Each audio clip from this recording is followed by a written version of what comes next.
What's up, guys? Welcome back to the channel. Hope y'all are having a great day. So, as you go throughout your life, you're going to go through and encounter different periods of isolation. You're going to go through times where you're not talking to a lot of people, you're not around a lot of people, you're not hanging out with a lot of people.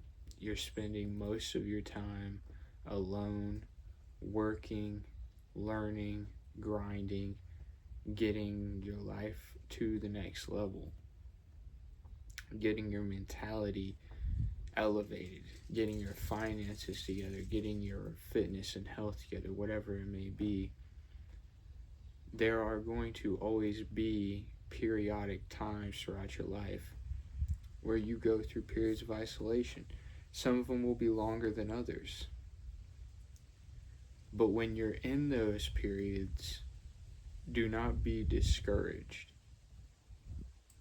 I had to learn that myself. I spent the last several years in intense periods of isolation where the only thing that I had time for was working, the gym on occasion, and that was it. I didn't have time for hobbies. I didn't have time for hanging out. I didn't have time for recreational activities. But I learned that isolation is preparation. When you go through those periods in your life, they are preparing you for the next level of your life. It's those times where you learn about yourself and you grow and you mature the most. It's those periods that bring intense self-reflection, which is what you need at different times in your life. If you never reflect on your past, if you never look at yourself and analyze what you can do better, where you can grow, what needs to change, your life will never change and it will never get better.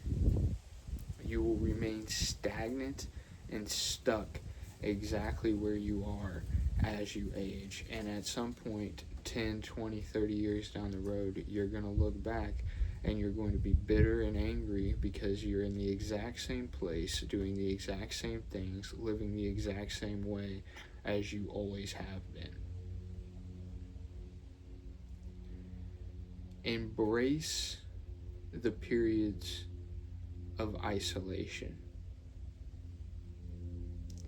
When people and things and distractions and objects, jobs, spouses and partners, friends, whatever it may be, as they begin to get removed from your life, and sometimes when I say removed, don't take that as a necessarily negative thing. At times, as you grow throughout your life, as you change and you develop and you become the person that you're being called to be, people are naturally going to drift away from you. When you no longer have things in common, you're going to drift away from people because you only have so much time in a day to talk to people, to hang out with them, and to be close with them. There are a lot of people that I used to be very close with when I was younger and spend a lot of time around, and we are in very, rarely do we communicate. Maybe every now and then I may text them, we may check up on each other, but for the most part, we've both moved on and are going down our separate paths and living our lives, becoming the people that we are meant to be. And that is not a negative. God will remove distractions from your life and remove negative things from your life and put you in periods of isolation to prepare you and to test you for the blessing that is to come. There is the saying, it's always darkest before the dawn, and that is true. You will get to your deepest point of isolation, and you may even describe it as loneliness. You will get to the deepest point of that where you may sit there and question yourself, is this ever going to change? Am I ever going to come out of this chapter of my life? And that is right before the breakthrough. That is right before the blessing will begin to be unveiled and poured upon you in your life. But if you walk away from that, if you shy away from that, and you're not willing to go through those periods, you're never going to be prepared for the next chapter in your life, and you're never going to be able to become the person that God is calling you to be, so that He can bless you with what it is that He wants to give you. That's why you look around in life and there are certain people that have certain things. There are certain people that live a certain life, and you may be envious of it. You may be jealous, or you may ask, how did they get to that point? Why did they get to live that way or have that thing? And it's because they were willing to embrace and do what they were called to do, and to make the sacrifices to become the person that could sustain that blessing and could steward that blessing. If you're not a good steward of what you already have, and you're not a good steward of where you already are in the current phase in life, how can God ever trust you to take you to the next level? You need to show Him that you are faithful with the little, so that He can bless you with the lot. So as you continue to go through life, change your viewpoint of your periods of isolation. It is not a time of suffering. It is a time of growth. When you enter those periods, you can rest assured knowing that something greater and something better is coming. And it will be periodic. Some are smaller than others. I went through almost a 1.5 year period of isolation when I started my career.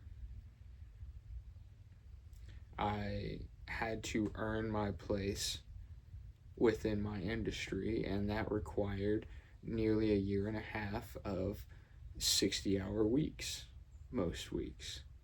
I had very little time to hang out with people. I had very little time for my hobbies and my friends, because I spent a significant amount of time focusing on my career, working, learning the skills, and making money. But now, I am at a point where I don't have to work that much. I've earned the ability to, only work 8-hour days for the most part. I've increased my income. I have, paid time off, etc. I have days off that I can take, and I can go and spend time with those people, pursue my hobbies, etc. But if I had not taken that time of isolation, if I had not made those sacrifices, I would not have gotten to the point I am now to be able to reap the benefits. It's the same thing of when I was in college. I went through periods of isolation there where I was focusing on class, and I had the work and the homework and the studying that came with that. Plus, I was working to sustain myself and pay my bills. I didn't have time to go out and party. I did not have time to go out and do frivolous things. But that has also paid off. It taught me the work ethic I needed that follows me throughout my life as I continue to age, to manage my finances and to make wiser decisions with my time. Those experiences were tests that I individually had to go through to shape me into who I am now and to who I'm going to be as my life continues to go on. In the moment they are not enjoyable. But embrace it for what it is. It is a moment of growth. Always remember, your isolation is your preparation for your next level and your next blessing. And it is, rest assured, it will be better than you could possibly even imagine. Where I am right now is not where I thought I would be 5 years ago, 3 or even 3 years ago. But where I am right now, I am at peace with it, and I'm comfortable with where I'm going. Where I think I will be 5 years from now, I'm sure will not actually be. But I will be where I need to be, as long as I continue to do what I'm called to do and what I need to do to become the person that I'm called to be. If you made it this far, thank you. I appreciate the support. Drop a like, drop a comment, subscribe, and until next time, I hope you all have a great day and stay blessed.